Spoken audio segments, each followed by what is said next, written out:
આ બાબતે આપને મારે જણાવવાનું કે થોડા સમય પહેલા જ નગરપાલિકા લેટર બાબતે જે સમાચાર પત્રોમાં સોશિયલ મીડિયામાં ઘણું બધું વાયરલ થયું હતું, એ બાબતે નગરપાલિકા કક્ષાએથી અમારા દ્વારા તપાસ કરવામાં આવતા એ લેટર અમારા જ નગરપાલિકાના જ વોટરવર્ક શાખામાંથી થયેલો હોવાનું જાણવા મળેલું હતું.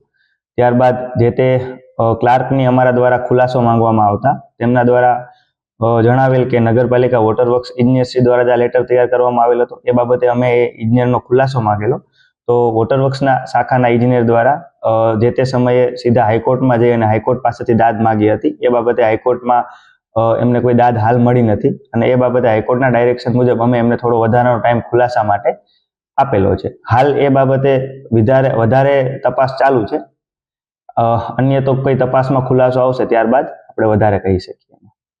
એમનું જે નામ જે આવશે તો એના ઉપર શું કાર્યવાહી કરવામાં આવશે? તો જે સરકારના જે નિયમ અનુસાર કાર્યવાહી જે કંઈ પણ અમારા દ્વારા અમારા લેવલથી થતી હશે એ તમામ કાર્યવાહી અમારા દ્વારા કરવામાં આવશે. નોટિસની મુદત કેટલા દિવસની?